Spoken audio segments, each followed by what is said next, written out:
can actually convey to somebody else. I think it has to be discovered for each person on their own. Otherwise, it's sort of just meaningless drivel. But I would say I have a very intimate relationship with. I don't even know what to call it. I don't know if God is the right word, but whatever this thing is. And I think that comes mostly from spending time alone. The more time I spend alone, the more I feel connected to everything, which is kind of ironic, right? Because we, in the popular parlance, if you spend time alone, you're lonely. But I think it's opposite. I think the more you spend time alone, the more you settle into yourself. The more you settle into yourself, the more you just sort of stop thinking so much, and you kind of connect with everything. And I find that moments when I am in relatively peaceful and solitude, I feel very connected to everything. And that is my personal relationship with the thing that maybe you mean by the word God. What is the first memory that you have of a lived experience of something you would have identified, that you would identify now as having been God? Yeah, that's a pretty personal question. I'm going to choose not to answer that, honestly. Forgiven. That's excusable. I would say that space is most easily accessed through meditation. And, it's just, if you get into it, if that's the thing that you enjoy. I think for some people, like, it might be runs in nature. For other people, it might be reading scripture. For some people, it might be prayer. For some people, it might just be, I don't know, pick your own, maybe going even kite surfing. But I think it's when we are alone and when we are connected with nature that we feel small and everything else feels big. And there's that moment of awe, AWE, awe. Like, I love that word because that's why I love science, because it's awe-inspiring, right? When you really understand something scientifically that literally blows your mind, quote unquote, then you have this feeling of just awe and just looking at something, and you forget yourself. You feel so small and everything else feels so big, and you disappear. And that's the moment of connection with God. Mm-hmm. And you can get that by looking at a great piece of art. You can get that by looking at a sunset. You can get that by understanding a scientific principle. You can get that from reading from a line from the Bible or the Bhagavad Gita, or you can get it yourself with your eyes closed when you're meditating, or you're stretching, or doing yoga, or going for a run, or what have you. But those are the moments I live for. And it's those moments where you disappear, and you're just, and it's not that you disappear in the sense that you are nothing, but more in the sense that you become part of everything, right? There's just two sides of the same coin. You can interpret it either way you like. It's worth pointing out, I think, that one can have meaningful belief in God or a relationship to God, and also not necessarily think that God is quote unquote there. For something to be there, I mean, that's actually like a non-trivial philosophical question. That's actually a thorny question, what it even means for something to be there. And in fact, if there's a separate God, where would he or she stand, right? Like, where exactly is this person hanging out? And then whose spot is that? Why is that a separate thing? And then what is that thing? That's right. So one can be actually quite devout and also affirm a understanding of God that basically says God is not there, that God is a withdrawn God. A lot of the most genius religious thinkers in history I don't buy that either. Where would God be withdrawn to? How could God leave the system? If God leaves, then what remains? And if something remains, then what was that created by? And if it was created by something else, well, then that thing is the real God. So God, by definition, cannot withdraw. Everything must be part of God. Everything. So there cannot be a withdrawn God. If there is a God in any sense of the word, that God is everywhere and everyone and in everything at all times. Right on. Yeah, heck if I know, but God sure seems withdrawn to me. No, I'm not arguing some belief. I'm just arguing pure logic. Like, purely logically, if God were to withdraw, how could God withdraw? Where would God be? And what created the thing that God withdrew into? Or if God were a separate being, then what is everything else? Because maybe that's the real God, because that created everything. So there's the whole idea of God being a separate being, whether withdrawn or whether above us or whether below us or whether around us, just doesn't make any logical sense. Either God is everything and exists everywhere at all times, or there is no God. Take your pick.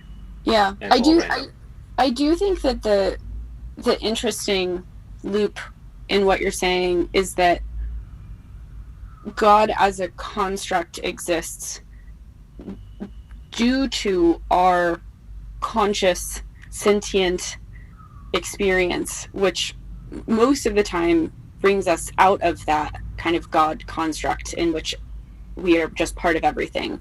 I do feel like there's a difference, a meaningful difference between beingness and sentience and consciousness, and then everythingness and like perfect connection. Yeah, look, there's the three popular recent religions, right? Judaism, Christianity, and Islam, which all believe in this concept of a separate God who has a sense of right and wrong. And these are very anthropomorphized religions, right? There's basically saying like, oh yeah, there's an older white man in the sky who runs everything, just like an older white male runs everything down here. Coincidence? No, it's just the divine right of kings. It's society extended large into religion. But I think the older, more serious religions or spirituality movements, whether it's Advaita or Zen or non-dualism or Hinduism, what have you, they have a different concept, right? They don't say God is a separate thing. They say God is everything, and then there are instantiations of that God. There are avatars of that God. There are faces of that God. But God is everything. It's the universe, and it is self. So there's no separation between the self and God. And this is the one thing you discover in meditation, which is that there's just the boundary between yourself and everything else is pretty arbitrary. You can observe everything happening in your body, and you can observe everything happening in your mind, just like you can observe everything happening outside. And if you were truly objective and not scared or fearful for your body's survival, which of course you are, but if you weren't, like say if you were really relaxed, like in a deep state of meditation, then all of that would blur together, and you would have this feeling of oneness. And oneness means no fear. It just brings all that remains as bliss or love or whatever you choose to call it. But I think that is the root of spirituality in all religions, actually. And then in some of the more modern religions, it's gotten turned into this good versus evil, right and wrong. But I always find that one ironic. It's like, okay, God is going to judge me, really? Well, then that means that I must somehow independently be responsible for my actions. That means that there's something within me that can override my DNA, and it can override my conditioning, which were, of course, environmentally all provided by God. So then there's something separate in me that can make decisions and be judged, which means that I am free from God. God has no control over me. So in that case, aren't I God? Like, aren't I an equal? Like, what gives God the right to judge me? The whole thing makes no logical sense. But yet here we are with the majority of the world falling into those few religions. Well, isn't it possible to imagine that we do live in a simulation, and that the simulator is another name for God, and God is basically sitting outside the simulation, watching the simulation play out? Simulation theory doesn't solve anything, because it's just bumping God up one more level and just calling him or her the great programmer instead. It's still the exact same questions with the exact same answers. The only thing that simulation theory adds is it adds a probability-based explanation as to how the mechanism that a God might use. But otherwise the same thing, because again, how can a God judge you in a simulation when that God programmed that simulation? That's like me programming a video game and then holding the characters in the video game responsible for their actions. I programmed the damn game. Yeah. So, yeah. No, I totally agree that personally that the simulation argument doesn't really reconcile. It doesn't anything. actually solve any problems. And in fact, it maps so neatly onto Buddhism that it's almost got to be more than a coincidence, right? Which is, in Buddhism, you have reincarnation. In the simulation, you have multiple lives. You just like insert another quarter and try again. In Buddhism, you have a concept of nirvana when someone kind of sees that they're one with everything, and they kind of just basically check out. In a game, the simulation, the equivalent would be realizing you're in a simulation, then saying, I'm not playing this game anymore. It's like finding the cheat code in a game. So there's a lot of pieces of simulation theory that just map right onto Buddhism, but they don't actually explain anything better other than just showing a specific scientific and based mechanism through which it could have been implemented. But it doesn't actually solve any problem. For example, it doesn't solve any problem of, well, what would God want me to do? What is the right thing to do and what is the wrong thing? It's actually not even falsifiable, so it's not even really science. So it's kind of entertaining to me that a lot of otherwise very smart thinkers, scientific people, waste a lot of time in simulation theory. It's an unfalsifiable belief. There's no test you can run that could show that the simulation is false. It also doesn't make any risky or narrow predictions, so it's a bad explanation. And it's very easy to vary after the fact, so it's also a very bad explanation. Yeah, so it's inadmissible in kind of rational civic discourse for those reasons. You're right, but it's not impossible to conceive. It's possible that Sure, but I possible can that it's a conceive true some, but description, and it would be a I can non-trivial conceive. description.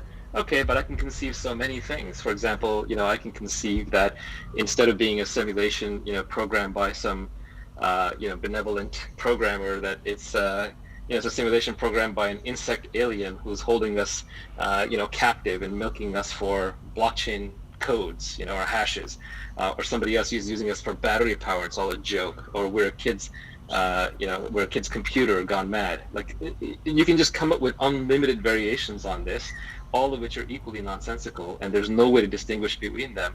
So it's a completely nonsense line of exploration. It's not even an interesting question because, again, it's not falsifiable. So the set of things you would have to consider if you started considering things like that is infinite. Yeah, totally. Yeah, that's why it's so crazy to talk about God, and fascinating also. Well, I mean, let's talk about God seriously, right? So there were people in human history who tried to approach this very, very seriously, right? Mm-hmm. And these were extremely logical and scientific people. Like, if you ever read Leibniz on free will, he goes through huge gyrations to prove that free will was a real thing. Back when he was living, everyone was a determinist, and so people would argue all the time free will because it's very intimately connected with the notion of God, right? Ted Chiang has this great short story in which there's like they invent this device which destroys the idea of free. You can basically see the device can always predict whether you're going to push a button or not before you push it. And so people kind of see this, and half of them sort of lose all their desire and willpower to do anything and sort of go insane because they're like, well, I don't have any free will, so what's the point of doing anything, right?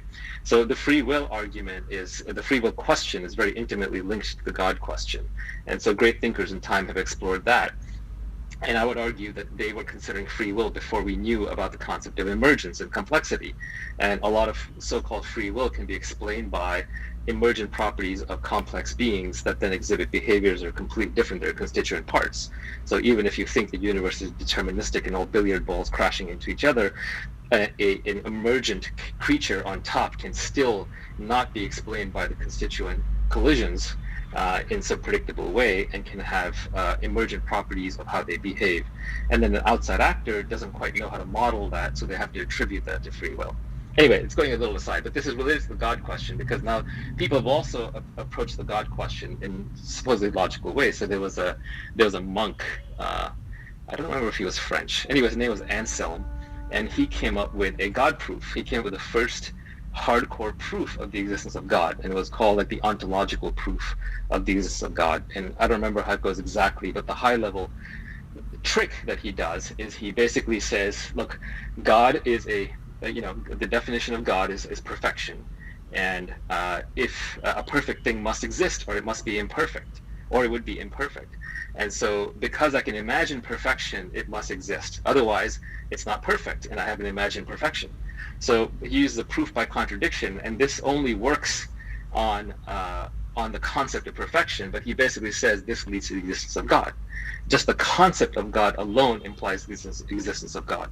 And that's why it's called the ontological proof of the existence of God. And I know it's not a very satisfying proof when I kind of buzz through it in 30 seconds, but it's actually worth thinking about. And then there are advanced versions of this. There's an advanced version of this proof that Jed McKenna tries out, where he basically asks the question, like, does truth exist? And if truth exists, where does it exist? Where does it stop? And when does it stop? And who does it apply to, and who does it not apply to? And you pretty quickly come to the conclusion, if truth exists, then it has to exist everywhere at all times. And if that's the case, what do we know that exists everywhere at all times? And the only thing we know for sure that exists everywhere at all times is our own awareness and consciousness. So then he closes the circle and says, okay, consciousness is God, and consciousness is all. Everything is consciousness. Again, not satisfying when I buzz through it, but worth listening to. Sorry, I'm rambling. You want to say something? No.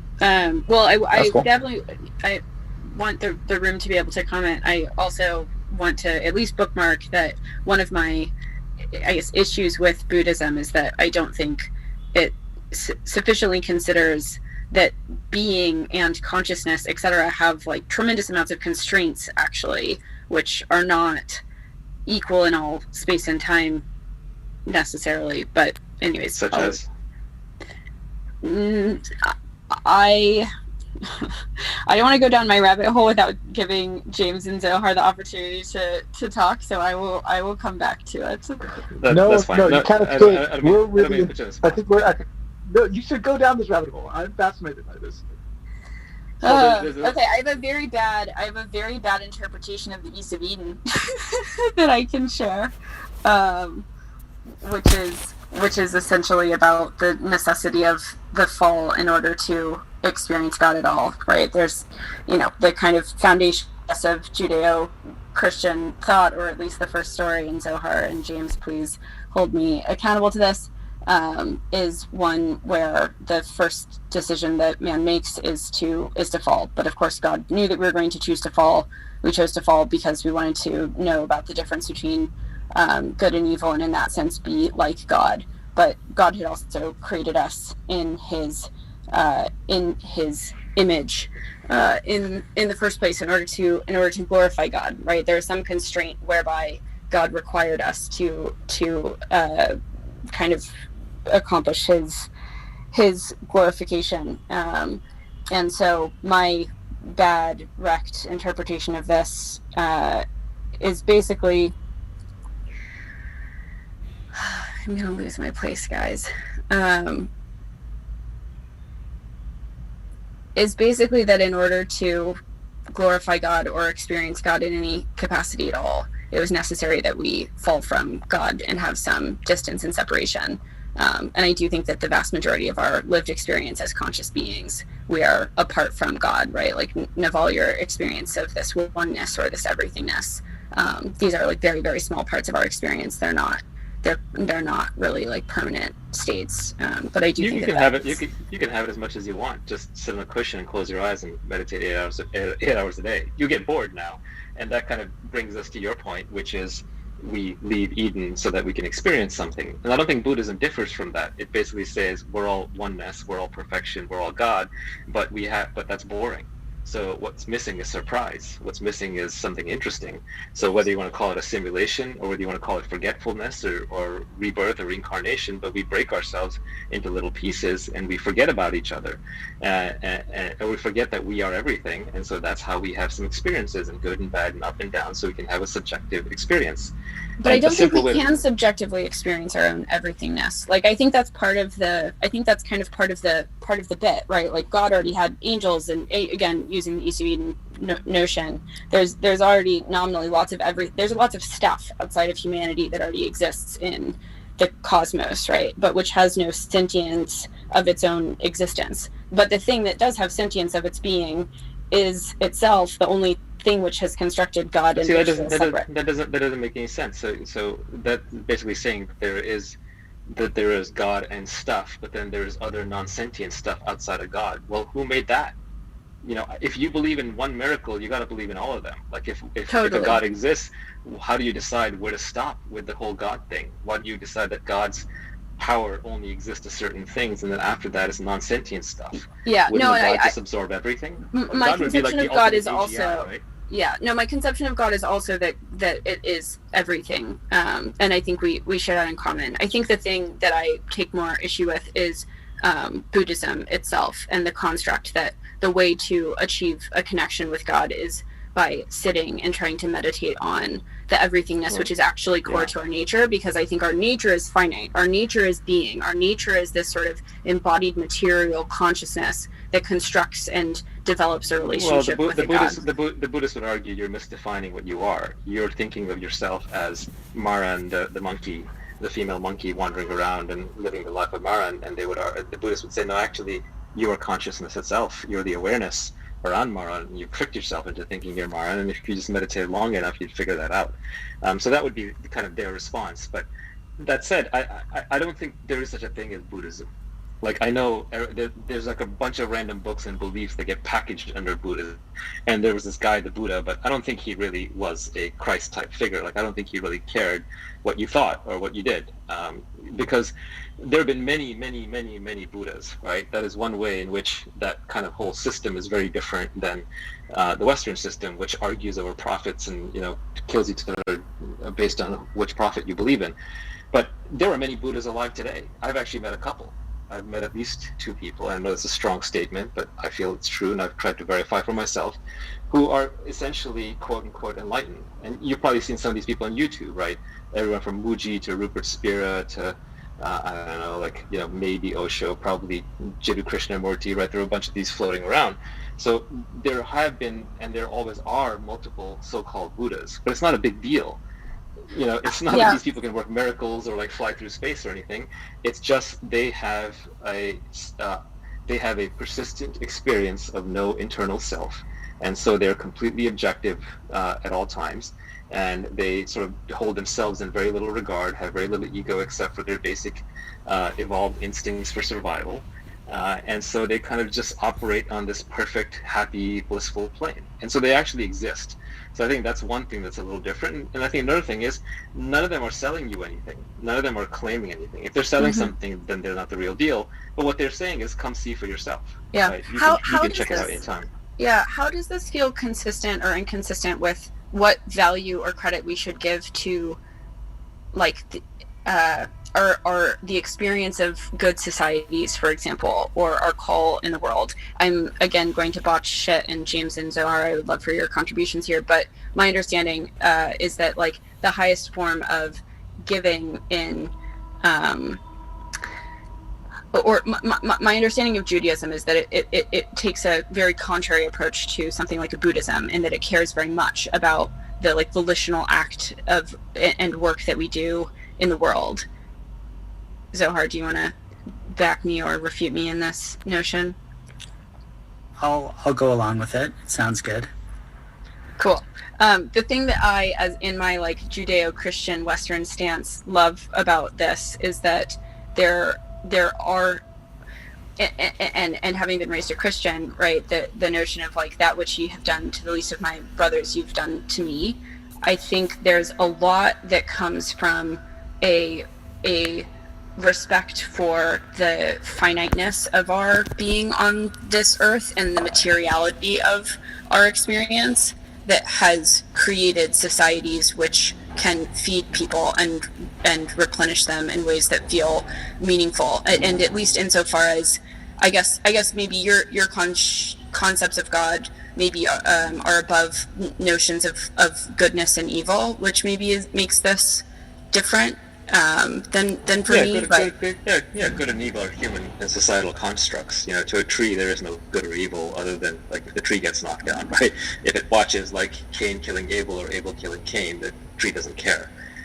So good and evil are entirely subjective definitions. But I think of these religions, they're not like bad things. They're actually very powerful, potentially very good things. They're cultural operating systems. They are sets of shared beliefs, sacrifices, values, how-tos, to-dos, and some basic rules for how to behave and kind of what God and the universe looks like, so the average person can kind of just say, okay, this is the minimum efficient set we can all believe in and operate with each other, and then we all eat together and we go to war together and we raise families together and we know how to live together. So these are cultural OSs, but I don't take them incredibly seriously in their detailed pronouncements, because they're much more likely to be collections of efficient social codes that are good for society, but they're not good for the individual. True religion is individual. True spirituality is individual. You either have a direct relationship with your creator if you believe in one, or you don't. But an intermediate relationship is actually, I would argue, worse than no relationship. I mean, I'm inclined to think that if they are good operating systems, as you're willing to admit, and arguably better operating systems than the default kind of liberal, atheistic, secular operating system, then that's enough in my mind to make them true. Well, but they can't all be true, right? There's a great old Far Side cartoon where all these people are standing outside the pearly gates, and there's a Hindu and a Christian and a Buddhist and whatnot, and St. Peter gets up and opens a scroll and says, "Oh, the correct answer is Mormon. The correct answer was Mormon." Right? And I think that just tells you sort of the problem with the religions is the way they're laid out is they're mutually exclusive. They can't all be right. And so if Christianity is true, then Islam is false, and Judaism is false. If Islam is correct, then the others are false, right? So that right there, and then what are the odds? So how would you measure the relative? How would you measure the relative truth or falsity of any one of these I think I don't like to think of them as right or wrong or good or bad. I think they're just cultural and sociological constructs for the people in that region to get along. I think deep down, when they say God, and if you put someone in a room and you lock them up for call it 24 hours, and there's nothing in the room, you're like, I'm going to lock you in this room for 24 hours, and I want you to focus on nothing but whatever comes to mind when you think about God, right? I want you to feel God. I just want you to feel it.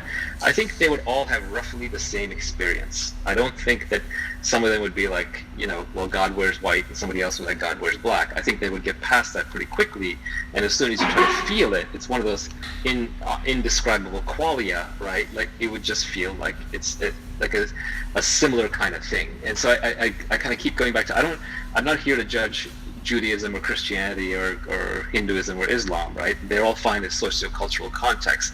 But when you talk about God, if you really are serious about the question of is there a God, then you don't crack open a book. You go looking for yourself. How could it be in a book?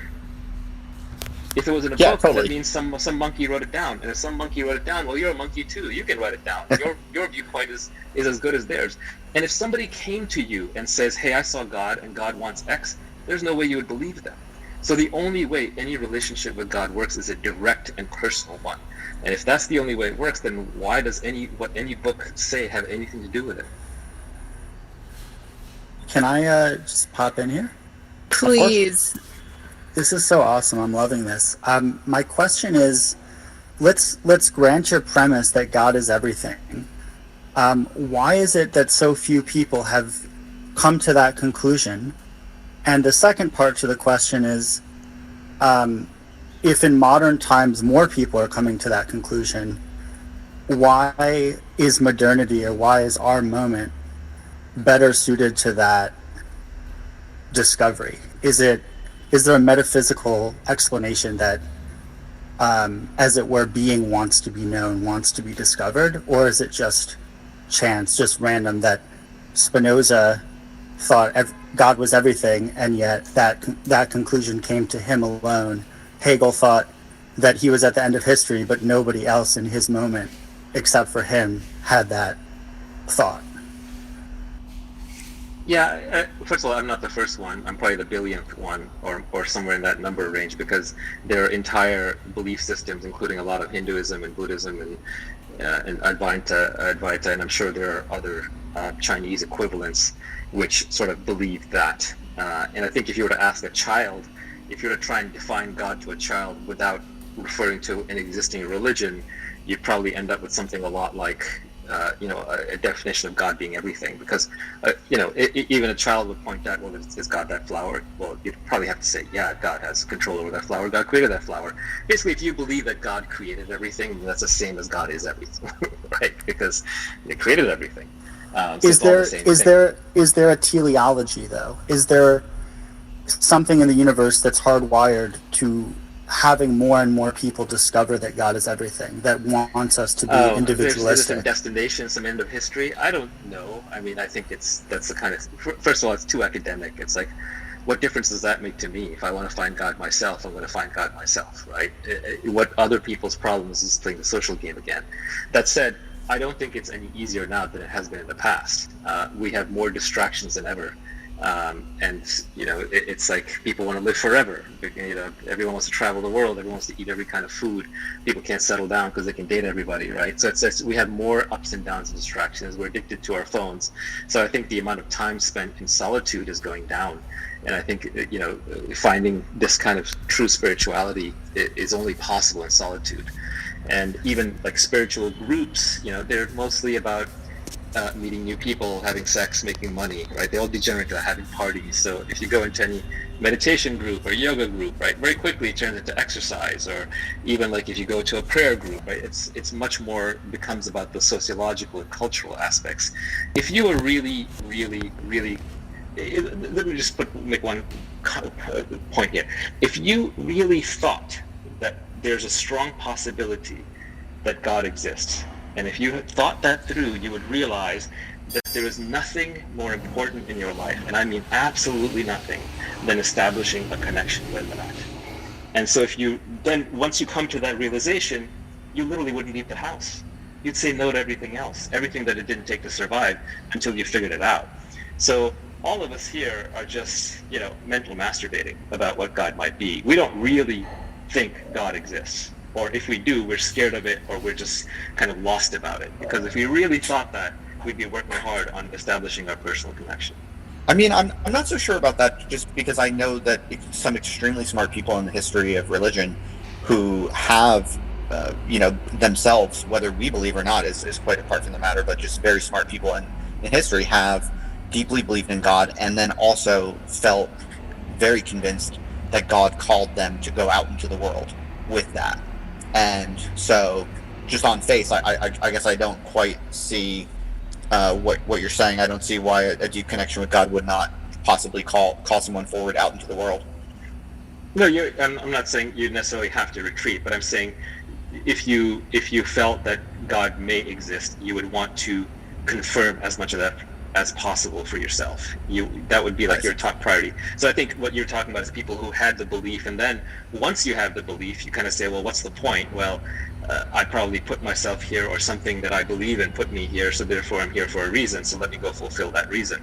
And so it actually matches up quite nicely. I don't think, like there's, in Buddhism, I'm going to mangle this, so I'm not going to try and come up with the exact names, but there's two kinds of Buddhas. There's many more than two, but there is one breakout where they say there's two kinds of Buddhas, and they're the ones who basically discover the truth, and then they go inside a cave and they never come out because they're perfectly content with everything and everything is right with the world. And there's another type which basically says everything is perfect, including my creation, including my desires, including my urge to go out and do something good for the world. And because they're overflowing with boundless love, they go out and they do good for the world, and they're never perturbed in the process, and they can just give freely.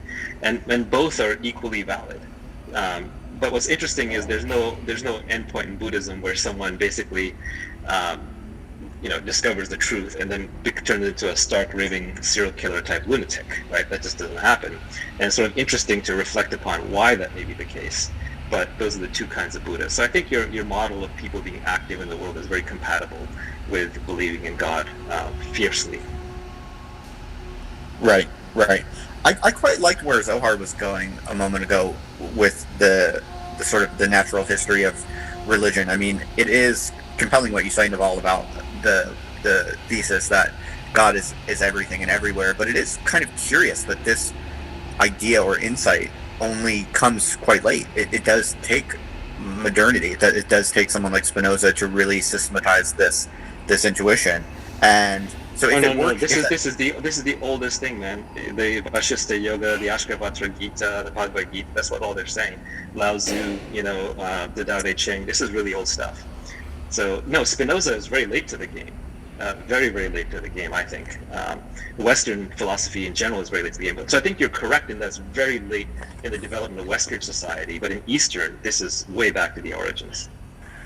It seems like there's two arguments here. The one is about the nature of God, and the other is how should society be organized. And the ancients might have discovered that everything was God, but they didn't seem to live exoterically individualistic lives. They seemed to be very into social conformity in a way that in modernity we really celebrate the individual's journey. And so if you think that religion is a construct, and that religion by and large gets in the way of this discovery that God is everything, it didn't seem to be the case for the ancients that was the case. On the contrary, it seemed like they accepted those constructs and then kind of kept it to themselves as a mystical secret that God was everything, but they still participated in traditional liturgy and traditional rituals that maybe to a modern would seem kind of backwards or not progressive enough. Yeah, there's a long history of mixing religion with social values, and you would expect the God meme is a very strong meme, right? It spreads through people very, very quickly, and most people have to make up their mind on it, positive or negative, exists or not. And so the God meme is such a powerful meme that you can attach other memes to it. And so, of course, society will attach other memes that tell you how to live your life. The Bhagavad Gita is funny in this regard. Like the first several chapters, the first half or roughly of the book, is incredibly powerful. It's a very powerful text of non-duality as to, why are we here? Who are we exactly? What is our purpose in life, et cetera, et cetera.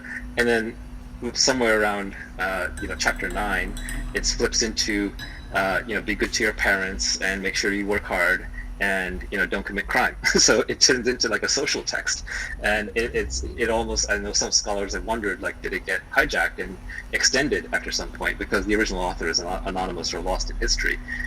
So it's just kind of an interesting thing that always, when you have a God meme spreading, people attach social and cultural rules to it. Do you see any connection between God and what is good or moral in your experience? Well, I think that, again, I don't like to push my experience on others because it's a direct experience. It's non-transmissible, and these things aren't even entirely logical. So everyone has to make up their own mind on this. So I'm kind of hesitant to answer the question, to be honest. It does seem like some of the thread that we're playing with here, though, is about this.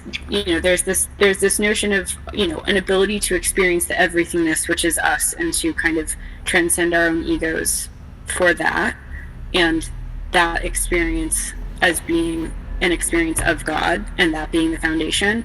And as I'm listening to you, I'm hearing that you experience that everything beyond that is no longer really about God per se. Any concept or construct that comes on top of that is really more about our own packages as people and our psychologies and inclinations and social cultural needs.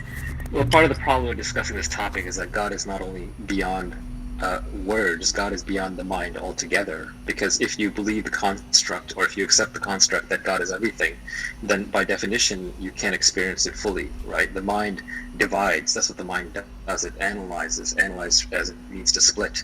So we split things with words. With words and concepts, we divide the world and we make it manageable. And then we can form chains of logical reasoning and action that let us function in the world. But the very act of the mind is to split the world into pieces. Before you have a mind, a notion of mind, when you're just maybe a newborn baby, maybe in the beginning you don't even know 3 dimensions versus 2 dimensions. It's just the field is moving, and then you realize, oh, actually I'm moving in 3 dimensions. And then the next thing you split the world with is you probably say, oh, that is a figure moving against a background. It's not just paint spilling around all over. Then you say, oh, that's probably like an organic being, and that's an inorganic thing, and so on and so forth. So it's the nature of the mind to split the world. And if there is such a thing as a God that is everything, if you believe that, then by definition the mind is always in the way of seeing that thing, and articulating it is an impossibility. So any relationship with a God as an everything must be a personal one. It's a felt and lived experience that is beyond the mind and beyond words. Yeah, and this is the place where I feel I start to differ, which is I think we needed a mind in order to experience God at all.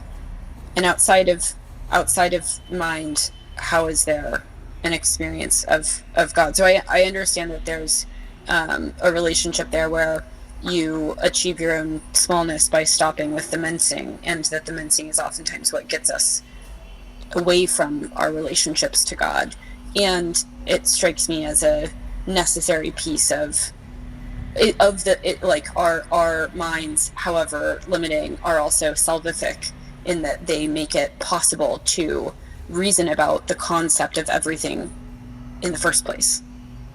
And I think it's therefore of a higher priority, and maybe something we should value at a little bit of a greater level, and inquire about. I guess I would just say that there are definitely experiences you can have that are beyond the mind.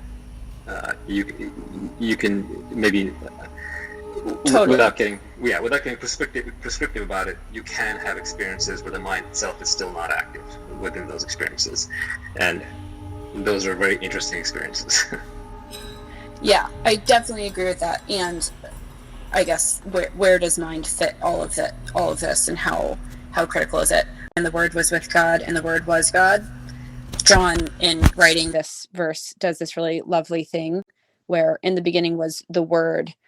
He uses the Greek word logos, right? Logos is about the ability to understand, the ability to make sense of things, the fact that that's possible at all, which of course is like a huge Greek construct. And so in the beginning is the possibility of understanding. The thing that's really lovely about what John does there is that he has logos mean Christ there, right? So in the beginning was the Word, who is Christ, and the Word, Christ, was with God, and the Word was God.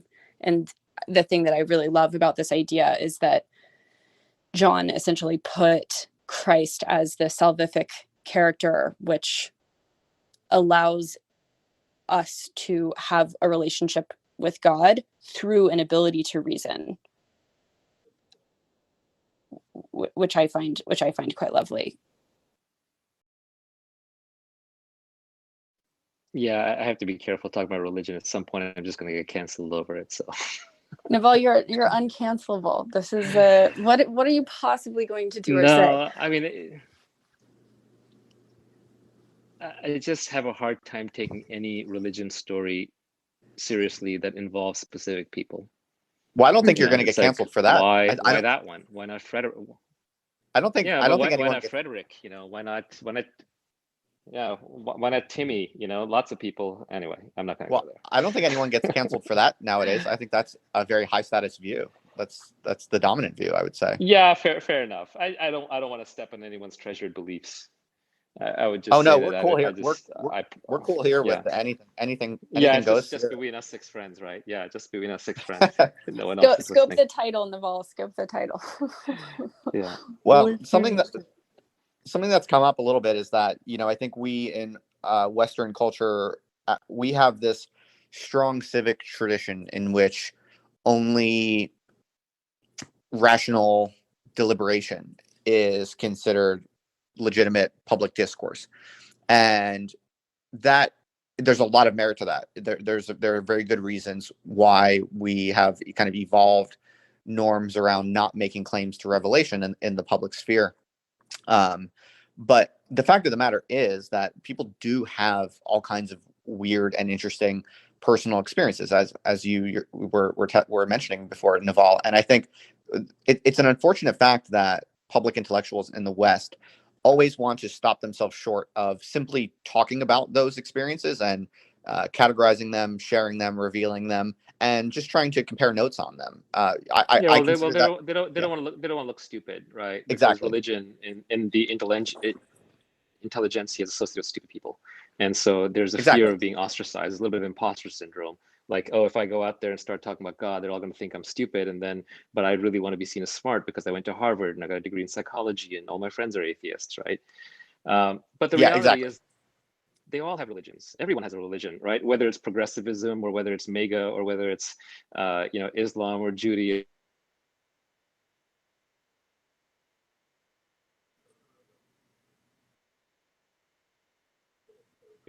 Anything bigger than yourself, it's a horrible existence. Like, if you don't believe in anything bigger than yourself, you can be a miserable human being.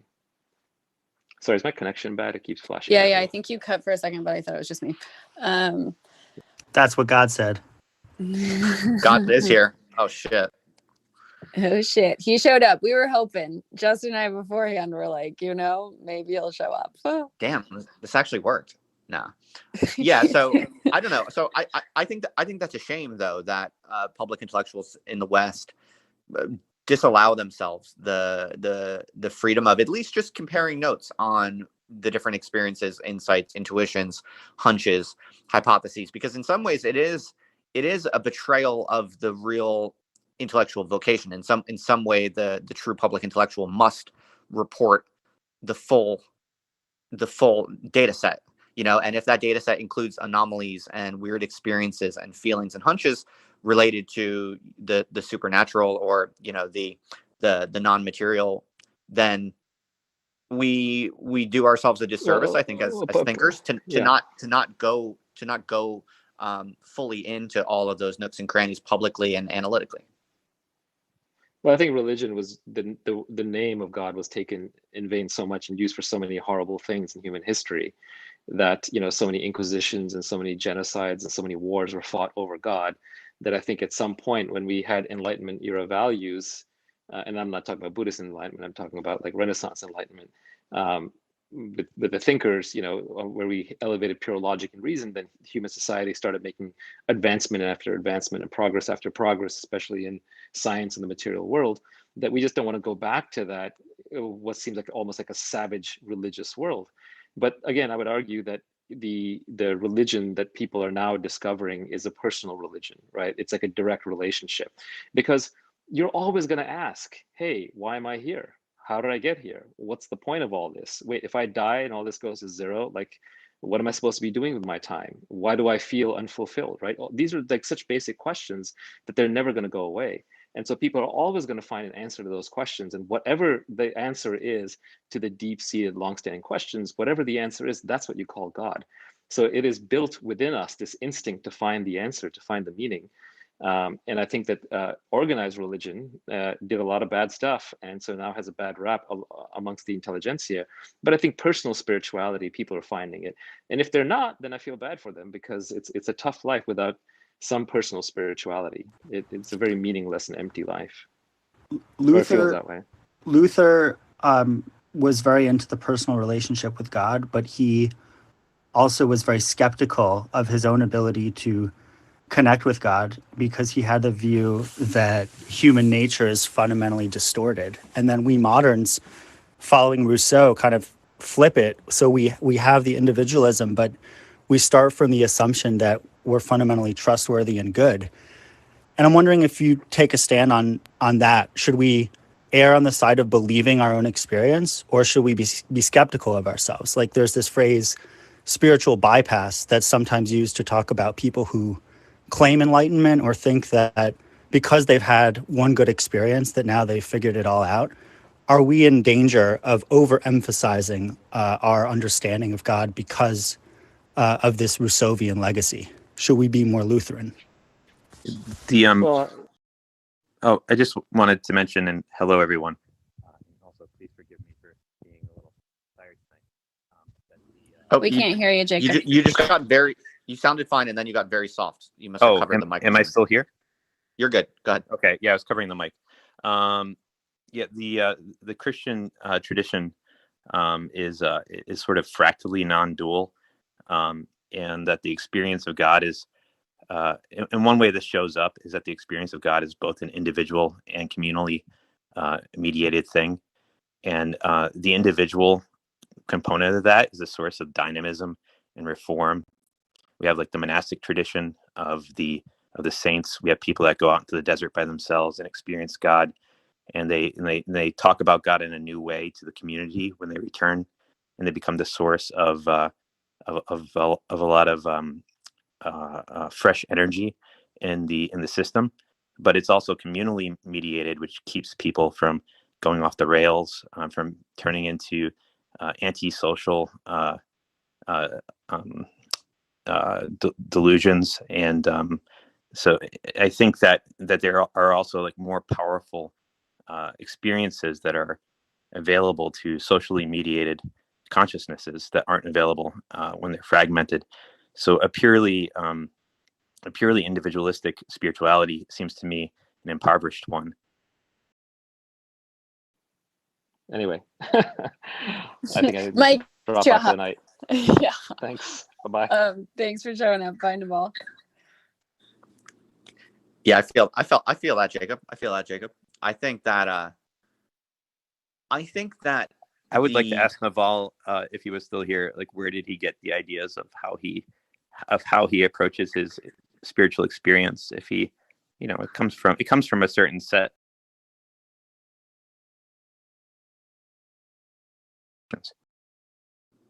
Yeah. I think the thing. Do you guys know Martha Nussbaum? Anyone on stage? Not personally, but I know of her work a little bit. For sure. I love her, and one of the things that she really values is narrative as a way of experiencing ourselves